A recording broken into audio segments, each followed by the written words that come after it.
Welcome to the Repro Files, where infertility meets injustice and nothing is off limits. We're two nurses. We're certified reproductive health advocates, and we're here to tell you everything they didn't. From the broken systems to the heartbreak left behind, we're here to connect the facts, the policies, and the pain. Because silence isn't safety, and we're done being quiet. This is the Repro Files. Infertility, injustice, and all things nobody warned you about.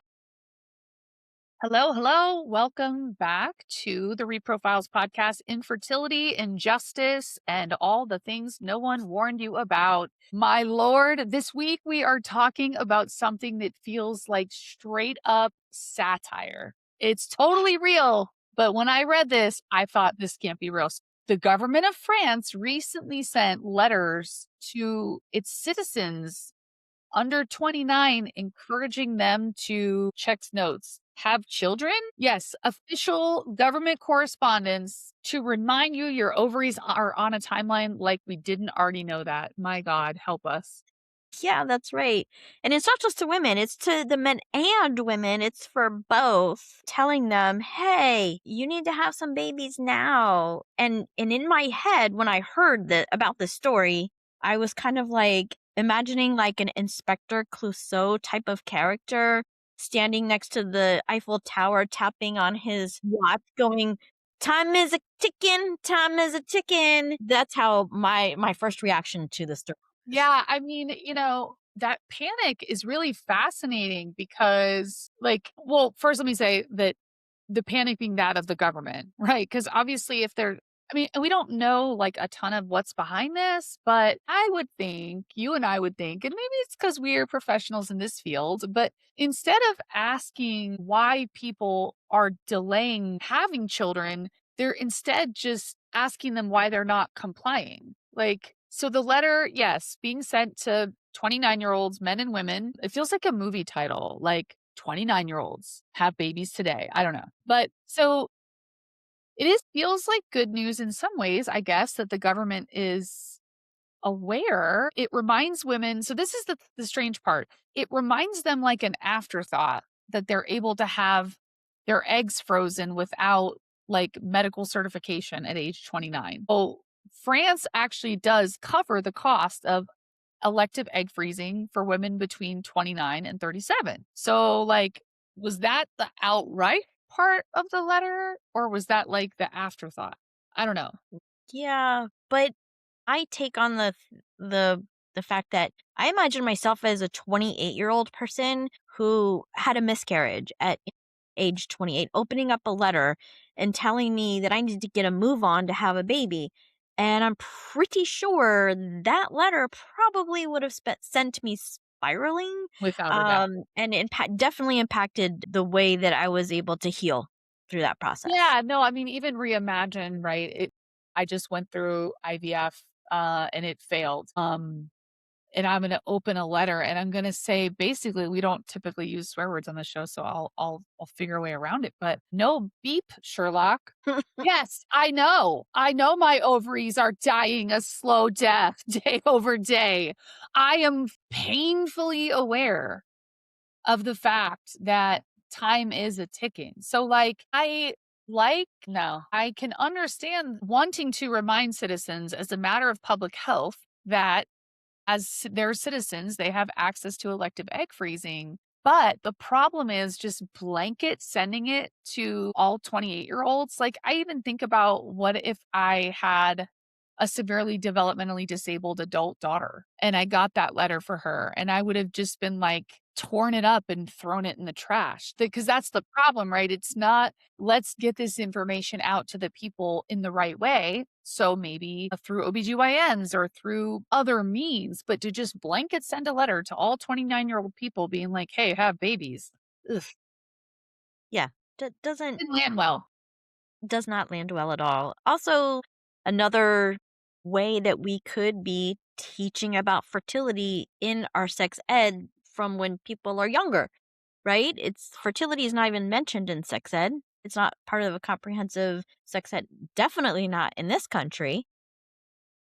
Can I have a brief aside, Madam Chair? Yeah, of course. Amazing. So over the past 2 months, I was taking part in a really awesome online sort of boot camp sort of for anybody thinking about running for or running for office. And as a part of there was a lot of different simulations. It was put on by a group called Leading for Change. So Beth Meyer and Julie Horwin, I think, were the names of the people. This is their program. And man, I got so many interesting perspectives, but there's a point to this. So one of the days we had to set up an argument for and against a topic, right? This is Mhm. like debate 101 type of stuff, right? And so then they put the topics in the chat, and the topics were for and against, ready? Medically accurate and age appropriate sex ed in schools. And in that moment, I was like, dear Lord, please don't let me get the against. I don't even know how I would start there. And so I Yeah. don't know if by luck or divinity or things in between, but I luckily ended up in the for group. And then my peers quickly recognized, they're like, wait, this is what you do. I got you. Cause, part of it was we've talked about this before in relevance to like policy advocacy, where stories are what move people, not data, unfortunately. So, one of the things that the facilitators, Beth and Julie, were teaching was this idea that you have to have a story that backs these different facts up, but you've got to do it in like a really succinct way. And she said for the purposes of this exercise, you can make up stories, right? Because I'm asking you to do this on the fly, but you never, ever, ever, ever make up stories in real life. But then when we got in our breakout rooms, they're like, oh, we have a feeling you'll have plenty of stories. And I was like, you know me too well. Yes. But yes, so certainly not in this country do we have mandates effectively for that. Anyway, thank you for the aside. Yeah. Yeah. I mean, I just think it's fertility, information should be disseminated throughout sex ed. That's Period. really, we don't need And to that send out was letters from the government to do that. And this messaging is coming from France, but other countries have been trying different techniques to increase their populations because everybody's talking about, fertility rates going down and everybody's concerned about that. And, one story I was reading about was in Taiwan, and they're like trying to get people to have babies. They're offering 6 months paid maternity leave, reimbursed at 80% of a person's salary, just trying to give you benefits and tax breaks and all of that. And they went even so far as to say that they proposed a presidential candidate proposed giving people a free pet if they had a child, saying that this is a quote, if there is no birth rate in the future, who will take care of our furry friends? So we have to put these two issues together is what, yeah, end quote. That's what he said. I mean, wow, that's I am all for I love animals. I have 2 dogs. You're occasionally going to hear them. We see your dog Hazel every once in a while in the background. going to But I just thought that was an interesting take. it really is odd, right? Because the other thing too is I'm reminded mentioning my dog Hazel, she's a Rhodesian Ridgeback and we'd wanted to get one many, many years ago, but we were blessed with the opportunity to adopt a not yet born child and a newborn. And I'm like, we cannot have a newborn and a puppy at the same time. Like that is 4 life choices. So like while I guess I follow the logic, like that seems like a totally backwards sort of thing. And I think it begs the question, why would a government be effectively obsessed with fertility rates? And I think it harkens back to the idea of the replacement rates to sustain a stable population is 2.1 children per, I guess, per person or maybe per couple. I'm not sure the calculus there, but ultimately, like, what does that mean? It just means less taxpayers, right? So if the fertility rate is falling, which we know from this show, from our work in this field, that 1 in 6 people suffer from infertility. I was on a podcast might have brought this up recently. I was on someone else's podcast. And when I said that fact, his jaw dropped open. And I was like, no, that's for real. And he said after the show, he said, I thought it was more like 1 in 1,000. So no, it's definitely worse than that. But at the end of the day, what is it going to take to fund, like in our country, Social Security, for example, going Yeah, I mean, forward? I've been hearing that Social Security is on the verge of collapse for years, right? I mean, I guess my whole working life, Yeah, basically, like, you're not getting Social Security. right. So I've kind of like been like, if I get it, great, wonderful. But That's why we have 401ks, and that's why we have other investments. These things are gonna establish my lavish retirement plan that I plan on having. Well, I'll bet you do, lady. You in that Florida lifestyle, girl. Yeah.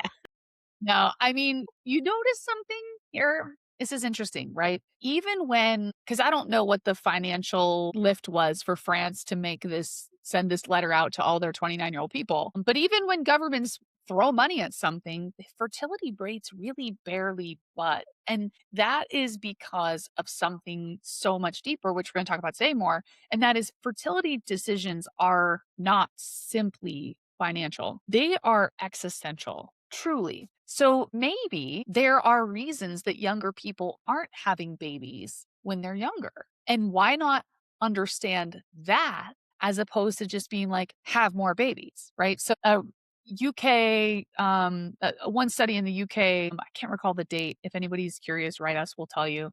Anne Marie is the research brain behind these episodes, and we do try to bring you facts from real sources. Like these are not just things that she and I are sitting around making up. But in the UK, only 1 in 10 Gen Z people have had children by age 23 compared to 1 in 4 millennials at a similar age. Now, I would kind of argue that that's not the worst thing in the world because 23 feels like kind of a low bar for that metric because from a financial perspective or a means perspective, having a baby when you're not established in some type of career, man or woman, is a treacherous little place to be because babies require things and those things cost a lot of money. And now, especially with even getting pregnant isn't free for so many people. In the US, the average is, I mean, gosh, I don't know if is this account for like 2026 math? I don't know if it does, but the statistic is somewhere around $300,000 to raise a child from birth to age 18. But yeah, I mean, includes cost estimates like housing, childcare, food, clothing. I don't know. I mean, we paid $20,000 for daycare per year for 5 years. It's 100K right there just to get That's into, that's you know what just I mean? go it's like college.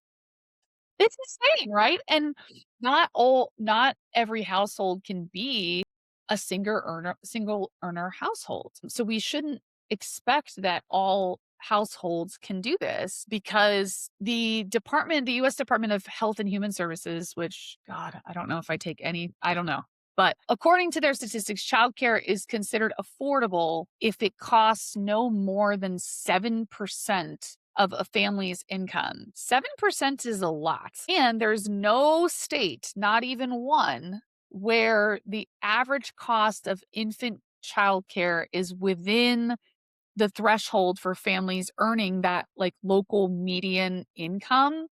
Um, there there's no state where those two things align. And that's according to data collected by the Economic Policy Institute. And childcare, as you mentioned, it's more expensive than public college in 38 states and Washington, D.C. Arizona specifically, the average cost is $50K. Like I said, I remember when my son was an infant, I got 5 weeks of maternity leave unpaid, and daycare was $20K that year. So average cost of infant daycare in Arizona is around 15,500. The average cost of childcare for a 4-year-old is somewhere around the $12,000 mark. So let's think about this infant. So year 0, year 1, year 2, year 3, at 15K, years 4. I mean, this is why there's a lot of proponents for public preschool Mhm. because $12,000 a year to care for a child at age 4 is ridiculous when in-state tuition for a 4-year public college right now in Arizona is right around 12,000. And we've got median household income in Arizona of $94,000. That math does not math. Mm-mm. $94,000, that's before taxes. So people get taxed, then people pay for housing, food, healthcare.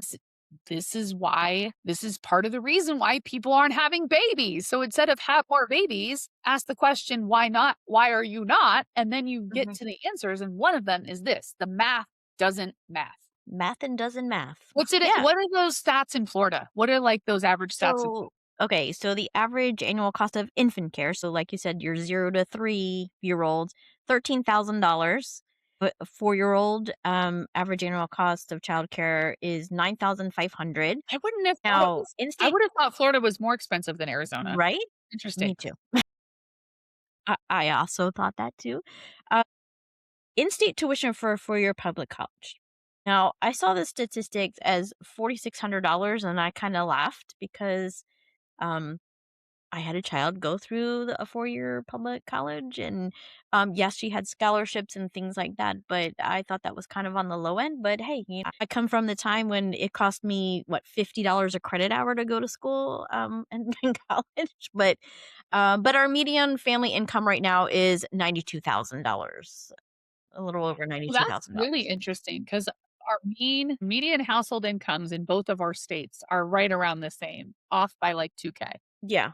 So that's interesting given there's quite a stark difference there in some of those statistics. I mean, I would be really interested to delve into that exactly why our states, being that the median family income is very similar, why there's a huge difference in the annual childcare costs. So that's something that I would be interested in looking at.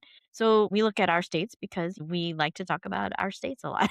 But you can find those numbers for your state as well. The other thing that looking at is housing, right? Housing, more Gen Zers are living at home longer. They can't afford to leave home, or they're just trying to save up. They're not lazy. They're just locked out of the whole process. And this is an interesting statistic from Realtor. The median age of a U.S. first time homebuyers has risen to a record high of 40 in 2025, up from 33, aged 33 in 2021 and 29 in 1981.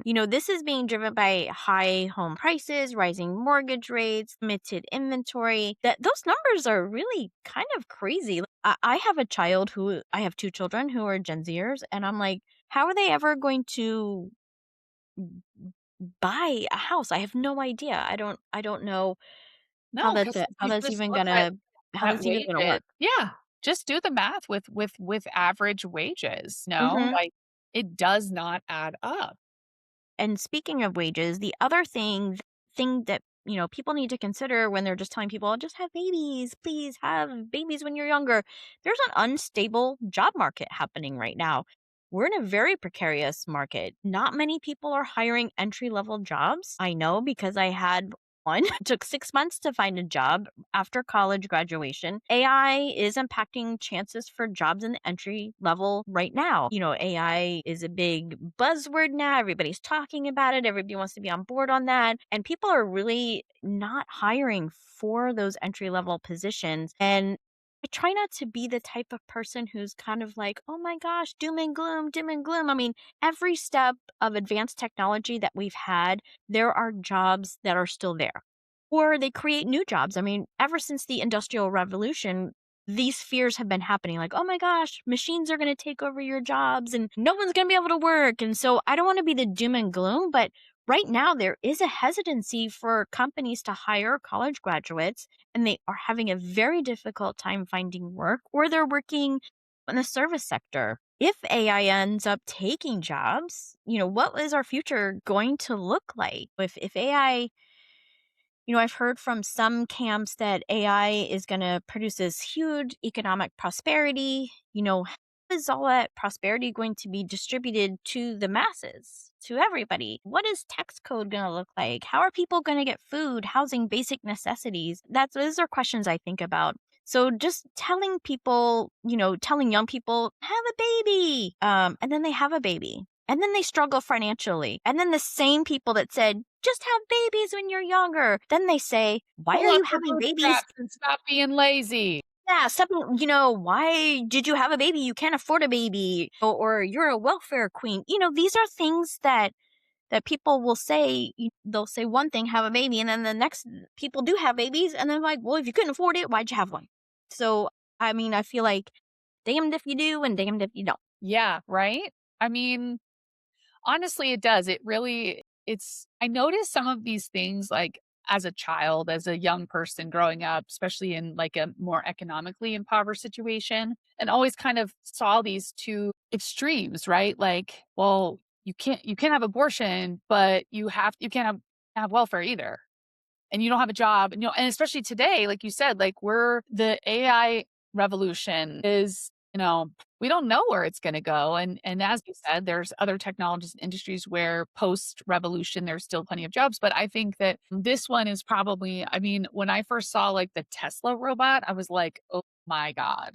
'Cause I could see, like, I hate to say this, but like, I don't know, I could see robot nurses becoming a thing in the future. And I don't think that that's ever going to be as good as a human nurse because we're not the most trusted profession every year for 70 years for no reason. Like, anyway, but when you think about beyond AI, and we, talk about that for days, but I think another big reason that we're looking at issues with kids in their 20s having kids is that when you don't have health insurance, it makes it hard to think about, like, why would you're barely gonna be able to take care of yourself. So, when I was growing up, there was no Affordable Care Act, so I think I was without insurance right away. Like, I think, Mhm. like, 18 years old, I had no insurance, and then there's the Affordable Care Act, but it's expensive, and now, especially lately, with the subsidies expiring, I know 66,000 Arizonans have lost coverage since January 1st, and that's just health insurance coverage in general. That's not we're not talking. And that remember, that health insurance as it stands today in the US is pathetic. Like, I will not mince words. It is pathetic. Like I mentioned earlier, 5 weeks of unpaid leave after a C-section. That is not even enough recovery for myself, let alone the appropriate amount of bonding and all of that with the child, right? So we have the FMLA, Family Medical Leave Act of 1993, but it's unpaid for one. And two, if you haven't been in your job 12 months, you don't qualify. So by attaching our medical benefits to our jobs, we effectively have sort of enslaved people because there's a lot of people in this country that know that as crappy as the medical system is and the healthcare system, the health insurance industry is, they still have to find a way to make it work because Mhm. have needs. But in this case, for maternity and paternity and all of that, if you're under 26, so let's go back for a second. So right now, if you're under 26, you can stay on your parents' insurance, which is great. That was a huge improvement from what it used to be. Like 18, off you go. But if you're under 26 and you get pregnant, some of those plans will only cover you. They Mhm. won't cover the baby. Nope. Again, pick a lane. Yeah.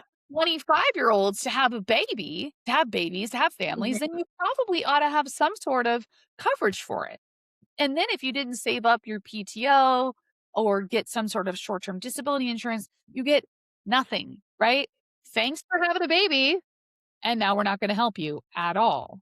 I mean, essentially, that's what It's it comes so down pathetic. to. It's so bananas. I mean, this is something we could definitely rant on for hours because it's an unfair calculus. It's not realistic expectations. Correct. Yeah, I mean, you can't that again, another reason why just have babies, it doesn't mean, "Okay, yeah, let's have babies."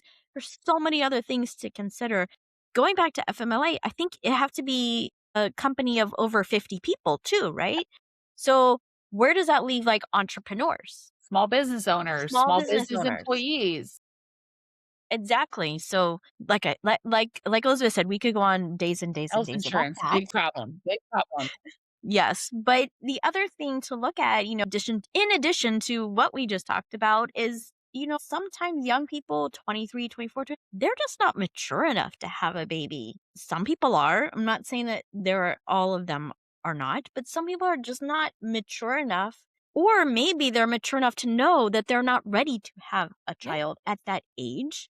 They want to experience other things. They want to travel. They just want to experience life before they settle down, explore the world. Maybe they want a career, which is everybody's right to be able to go out and get a career and just do things. They haven't found a partner yet. They haven't found the right one yet. They don't want to be a single parent. And for some people, and for a lot of, I believe, Zers, they're seeing crises in the world, right? They're seeing war, they're seeing infighting, they're seeing climate change, and they're thinking maybe it's not a good idea to bring life into this unstable world. And Elizabeth, I'm kind of nerd out right here. So Hope you don't mind, but Oh, I wow. want to talk about, when I see people think about things like, oh my gosh, there's all this war and everything, I don't want to have children. I think about Star Trek because I love Star Trek and I'm a big nerd like that. Everybody knows that. But it's always been ahead of its time, right?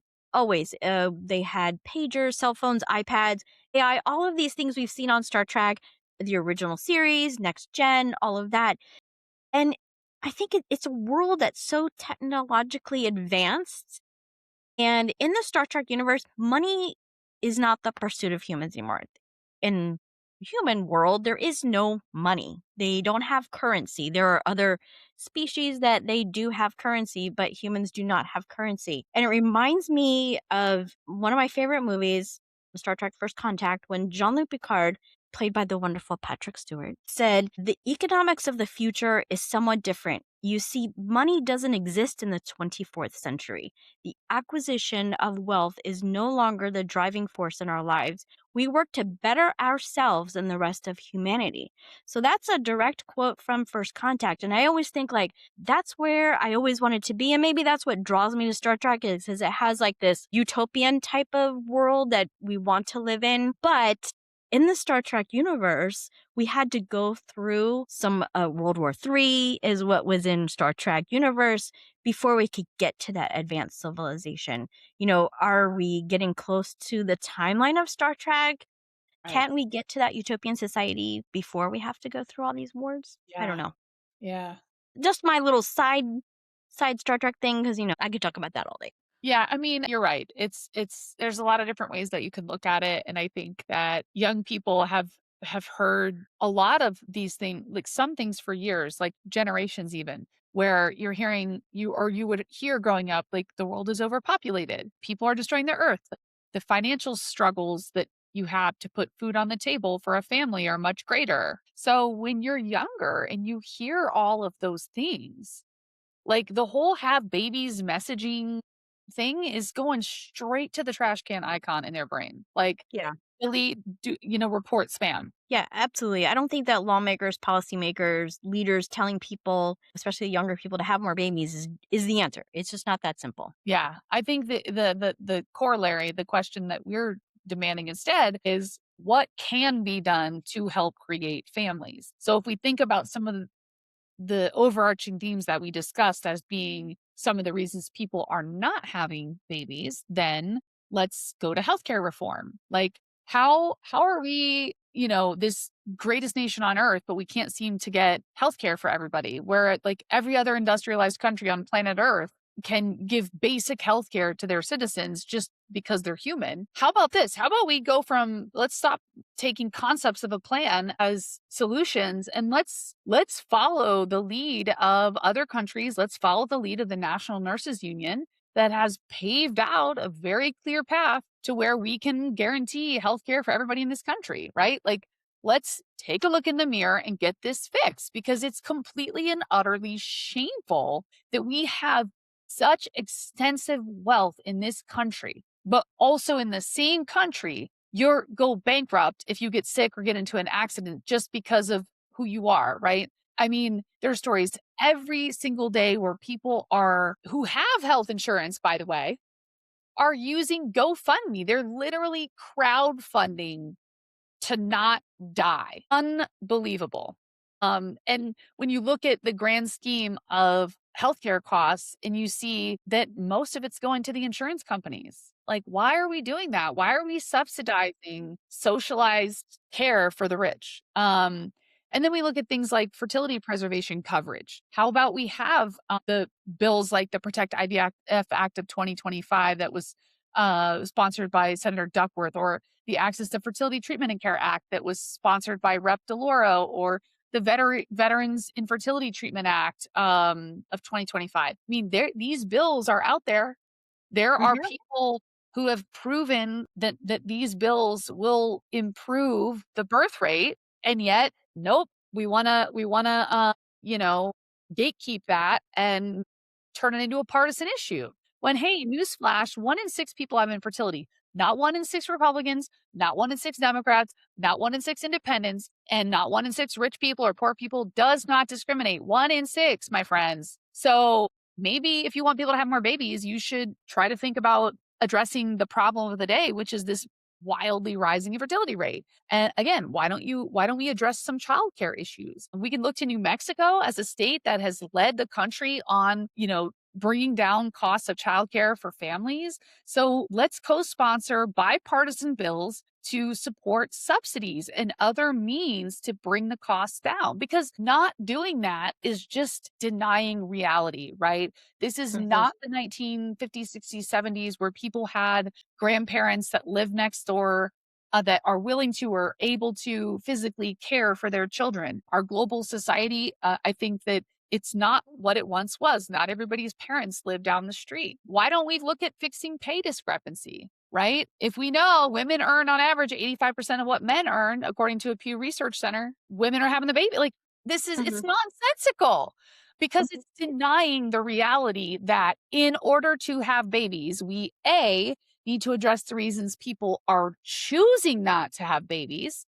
Because remember, 1 in 6, that statistic, that's just people who have a medical diagnosis of infertility. Right. I wonder what it would be if we factor in the people who are choosing, consciously and intentionally choosing, to avoid childbearing right now, what that number would be. So let's think about having paid maternity leave. Having a baby is a medical ordeal that requires a recovery. We know this person is going to need to have leave.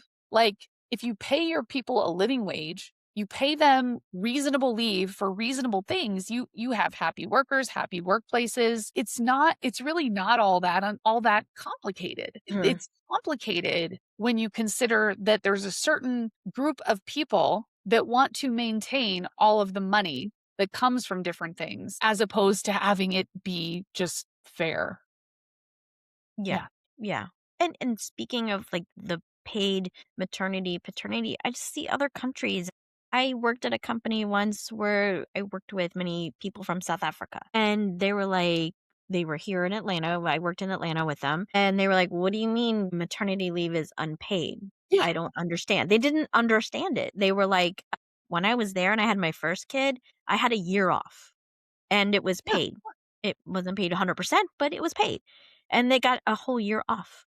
And that's bonding time, right? There's a lot of things going on there that I was just like, wow, that's not the way it works here, sorry. Yeah, no, I mean, and I learned that too, like, traveling to other countries and having friends around the world who sort of were aghast at this idea. Like, Mhm. what do you mean? Yeah. You were back Right? at work? Yeah.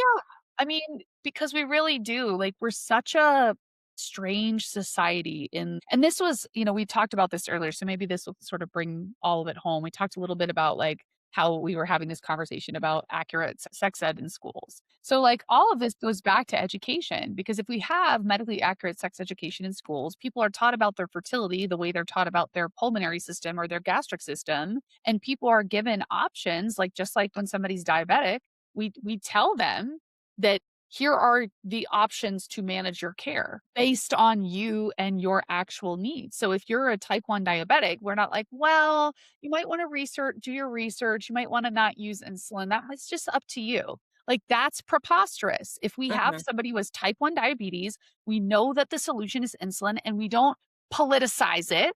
Mhm. We just do it, right? Mhm. Like, gosh, it's just not that complicated, because at the end of the day, and I think this is why we're seeing a really interesting societal shift right now in this country, where 65% of Americans are not copacetic with the way that stuff's going down right now. They're really not. And that's a record high, like, ever. So, and I think what it is there were so many years that the billionaire class, the Epstein class, was able to convince the working class that they were actually doing all right, right? Oh, look at all this stuff we're doing for you. It's trickling down. No, it's not. And I think the working class has sort of woken up and been like, we're getting bamboozled Mhm. by the billionaires. What do you mean Yeah. we have enough money to go extricate a foreign terrorist? That was a more than $1 billion of taxpayer money that one person in the government just unilaterally decided we had enough money to do that. Stop it. There's enough money. It's a matter of political will. And I Mhm. think that that is what is very exciting, going off topic a minute, but about this particular midterm election year, because it is no secret I'm running for Congress in Arizona's 5th district, in a district that people traditionally said was unwinnable. It's too red. And if you've paid attention for the last 6 weeks across this that's last 6 months even. I mean, I think back to when Mikey Sherrill and Abigail Spanberger were elected, or back to when some other really surprise districts. But I think that my point here is that people are waking up to this, exactly what we talked about today. Make it make sense, because right now it doesn't. You want us to have more babies, but I can't afford my insurance. I can't afford my house. I can't afford my food. I can't afford my car. Like, and stop with the whole you're having too many lattes business. Maybe the CEO of Starbucks shouldn't make 6,666 times more than his median worker, right? And I think enough people are waking up to being like, you know what? Hold on a second. We need to take our power back. And so I think that that is the overarching theme of this episode, right? You know, to say to your 29-year-olds, please reproduce, is such an empty way of Mhm. addressing a problem. And we the people, at least here, are tired of empty promises. We're tired of being duped into thinking that certain solutions are solutions when they're just sort of rigging it for the other guy. But this is what we do here in Fertility and Justice. And so when we made this show, we knew there would be a lot of ands and a lot of soapboxes. So Mhm. that's the and everything no one told you about. So I'm Elizabeth Lee. I'm Anne Marie. I'm gonna go have some avocado toast now. Yes, maybe if you didn't do that, you could afford your life. Just kidding. Yes. But until next week, we appreciate you. We hope you'll follow, like, share all the things, and we will see you next week. Thanks a lot. Bye Bye. bye.